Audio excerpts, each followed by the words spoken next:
Oh, it's me. I just thought I would share my anxiety with you guys. Yay. Ain't I so nice?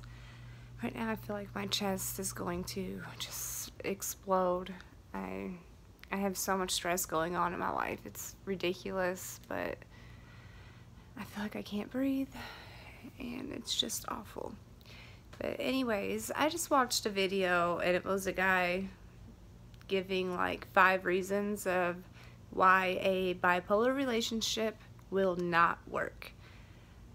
And I want to make a video of how a bipolar relationship can very much work. And first off, it takes the person that's bipolar, their significant other, whoever loves them, they need to understand from the very beginning, like, this is something, it's not going to go away. We may be able to treat some of the symptoms and get it better, but it's not going to go away. So if you're not in for the long run, then hit the road now. Like, don't put us through that later on.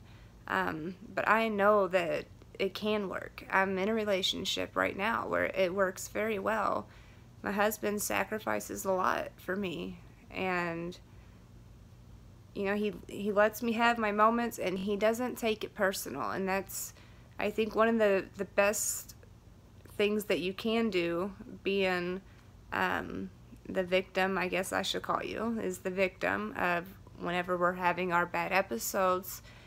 You know, when you are the victim, don't take it to heart. Like, think about who we really are. Think about our heart and our soul. Like, do you really think that we really want to hurt you or hurt your feelings?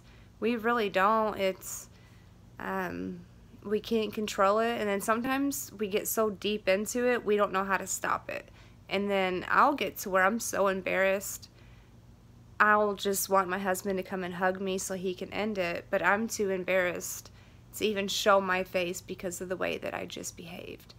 But almost every single, actually not almost every time I try to acknowledge, you know, after I've, you know, exploded, you know, I try to acknowledge and tell him, you know, I'm aware of how I just behaved and I'm sorry that I put you through that. So us recognizing when we're having our moments, and it doesn't matter if it's 2 or 3 days later, if you've given them like an extremely hard time, then you do owe them an apology. Regardless if they understand what you're going through and they're like, it's okay, you still owe them that. You owe them the apology because they're being patient. And, you know, some of the things that we can say to people can be like devastating to them. I know when I'm upset, I can literally like rip someone's heart out and stomp on it without thinking twice. My words cut like knives when I'm having a bipolar moment.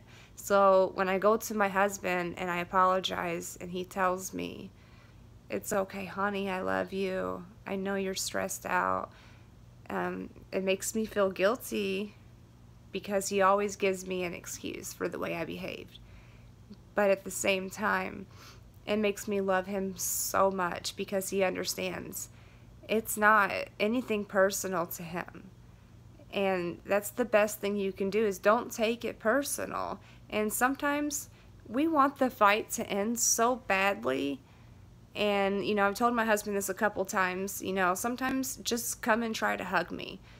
And he's tried it and I pushed him away.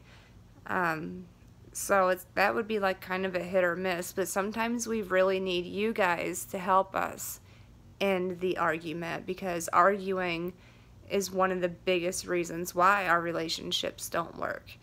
So yeah, at times when we are out of control, we need you guys to step in because y'all do have control and try to help us stop the situation without making us feel bad, even though we could have said some horrible things and we maybe deserve to get an earful, you know, of what bad people we are for what we said.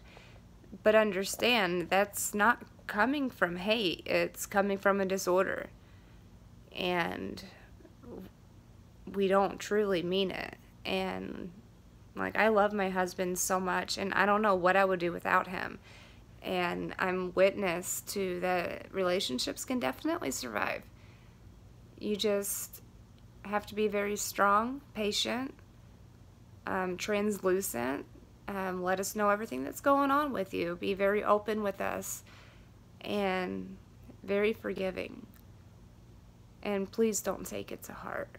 Now, if your person is just nasty towards you all the time and it's causing you to be depressed and it's, really bringing you down, and if they're not getting any help, then that's one thing.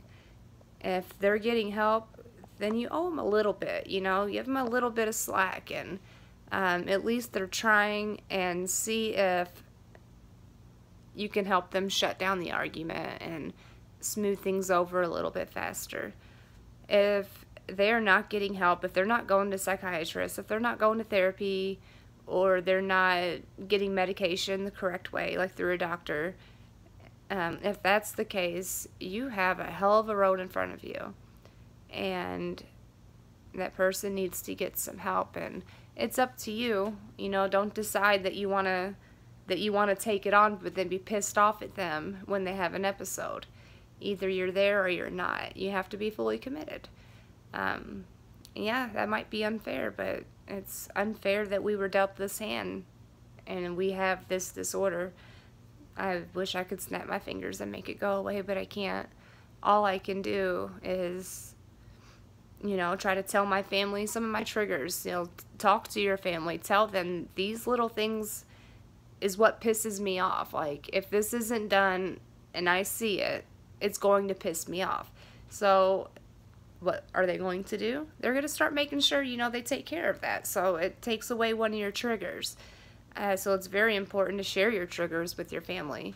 And that's what makes, a success story out of someone bipolar being with someone that is not, and having maybe not a healthy family, but as healthy as they can be. And just because it's not as healthy as others, it does not mean it doesn't have just as much love.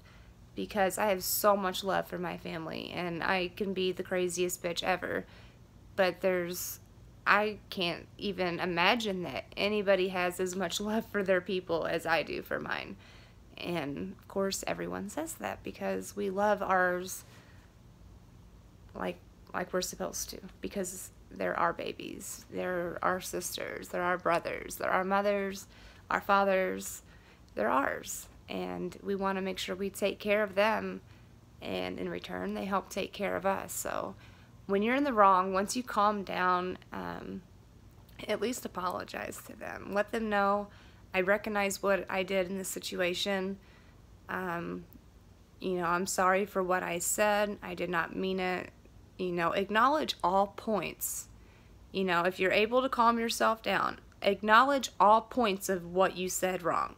Acknowledge all of it, because just like we can't forget stuff that's said, how this stuff just keeps going in our head, their mind is still their mind also. And you say something hurtful to anybody, it's going to be up in their brain for a minute. So you owe them at least the explanation that, I'm sorry and I just exploded and you did not deserve that. You're a great person. Remind them of all the wonderfulness that they give you and all they do for you, and make them feel so special, because they go through a lot of shit for people like us. So thank you for watching my video. This is Megan, age 34, and I have bipolar disorder. Thank you for watching. Bye, guys.